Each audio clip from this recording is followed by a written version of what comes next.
நண்பர்களே, இந்த பொங்கலுக்கு ஓசியில் கிடச்ச 3000 ரூபாயை ஷேர் மார்க்கெட்டில் இன்வெஸ்ட் பண்ணலாமா அப்படின்னு சொல்லிட்டு ஒரு ஐடியா கேட்டிருந்தேன். ஏன்னா ஓசியில் கிடச்ச காசு தானே, அதை நம்ம என்ன வேணாலும் பண்ணலாம். ஏன் ஓசின்னு சொல்கிறேன்னு சொல்லிட்டு கோவப்படாதீங்க. ஏன்னா இந்த ஓசிங்கிற பேரை நம்ம அடிக்கடி கேள்விப்பட்டிருக்கோம். அதனால் இந்த 3000 ரூபாயை ஷேர் மார்க்கெட்டில் இன்வெஸ்ட் பண்ணக்குண்டான முதல் கட்ட அந்த நடவடிக்கைகளெல்லாம் எடுக்கப்பட்டுருக்கு. அக்கௌண்ட் ஓப்பன் பண்ணுறது எப்படி என்ன ஏதுன்னு சொல்லிட்டு விசாரிச்சுட்ருக்கோம். அக்கௌண்ட்டும் ஓப்பன் பண்ணிடுவோன்னு நினைக்கிறேன் 1-2 நாட்களில்.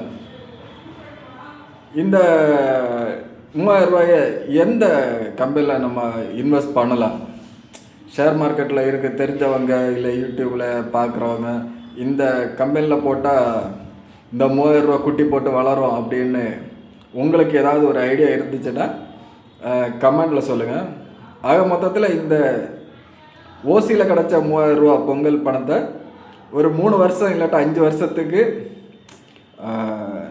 ஃபிக்ஸட் மாதிரி ஒரு இதில் போட போகிறோம், ஒரு இன்வெஸ்ட்மெண்ட்டில் போட போகிறோம். இந்த 3000 ரூபா குறைஞ்சபட்சம் ஒரு 5 மடங்காவது பெருகணும். ஒரு 5 வருஷத்தில் ஒரு 15,000 20,000 ரூபாயாவது ஆகணும். அந்த மாதிரி இருக்கணும். ஏன்னா நம்ம ஒன்றில் இறங்கி பண்ணுறோம், அது வந்தால் மலை போனால் தலைக்கு மேலே இருக்குதுன்னு சொல்லிட்டு அப்போவே சொல்லிட்டேன்.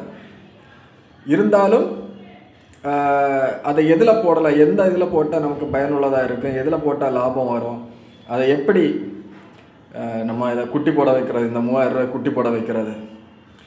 எப்படியும் அடுத்த பொங்கலுக்கு காசு தர மாட்டாங்க, அதுக்கு அடுத்தடுத்த பொங்கலுக்கு தர மாட்டாங்க. அடுத்த எம்பி எலெக்ஷன் வந்தால் ஒரு வேளை தருவாங்க. அதுக்கு அடுத்த எம்எல்ஏ எலெக்ஷனுக்கு தான் அந்த காசு நமக்கு இனி பொங்கல் காசு வரும். ஏன்னா தமிழ்நாடோட நிலைமை அப்படி, நம்ம அதை பற்றி பேச வேண்டாம். எந்த ஷேர் மார்க்கெட் எந்த கம்பெனியில் போட்டால் நல்லா இருக்கும் அப்படின்னு உங்களுக்கு தெரிஞ்சிச்சுன்னா கமெண்டில் சொல்லுங்கள். இந்த 3000 ரூபா பொங்கலுக்கு கிடச்ச 3000 ரூபாயை பயனுள்ளதாக யூஸ் பண்ணணுன்றிருக்கேன். பயனுள்ளதாக யூஸ் பண்ணணுன்னா நம்ம அதை போடுறோம், அதை போட்டு குறைஞ்சபட்சம் ஒரு வருஷத்துக்கு 1 மடங்காவது அதிகம் ஆகணும். இப்போ 3000 ரூபா போடுறேன்னா ஒரு வருஷத்தில் இன்னொரு 3000 ரூபா ஆகணும். ஷேர் மார்க்கெட்டுன்னா ஆகும் அப்படின்னு நம்ம நம்பலாம். அது எப்படின்னு உள்ளது நமக்கு தெரியலை, ஆழம் தெரியாமல் காலை விடுறோம். இருந்தாலும் ஒரு இதுதான், நம்ம இறங்குவோம், முயற்சி பண்ணுவோம். வெற்றி பெறக்குண்டான வாய்ப்பு இருக்கா இல்லையான்னு தெரில. இருந்தாலும் நம்ம அந்த 3000 ரூபா தானே, சும்மா கிடச்ச 3000 ரூபா தானே, நம்ம உழைச்சி கஷ்டப்பட்டு வேர்வை சிந்தி சம்பாதிச்சதில்லை இல்லை. தைரியமாக பண்ணலான்னு எனக்கு இருக்கேன். பார்ப்போம், அடுத்தடுத்த வீடியோக்களில் சொல்கிறேன் என்னென்னு.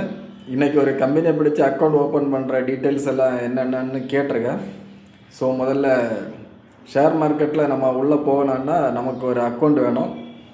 அதுக்கு ஒரு நல்ல ஒரு ஷேர் மார்க்கெட்டிங்கில் உள்ள ஒரு நண்பர் மூலமாட்டு ஒரு அக்கௌண்ட்டை ஓப்பன் பண்ணுறதுக்கு ரெடி பண்ணிகிட்ருக்கேன். கூடிய சீக்கிரம் ரெடி பண்ணிவிட்டு ரெடி ஆகிடுச்சிங்கிற தகவலை உங்களுக்கு சொல்கிறேன். இந்த 3000 ரூபாயை ஒரு 5 வருஷம் கழித்து இதை நம்ம ஒரு 5 மடங்கு ஆக்கணும். அதுதான் நம்மளோட எய்ம். பார்ப்போம் அடுத்தடுத்து.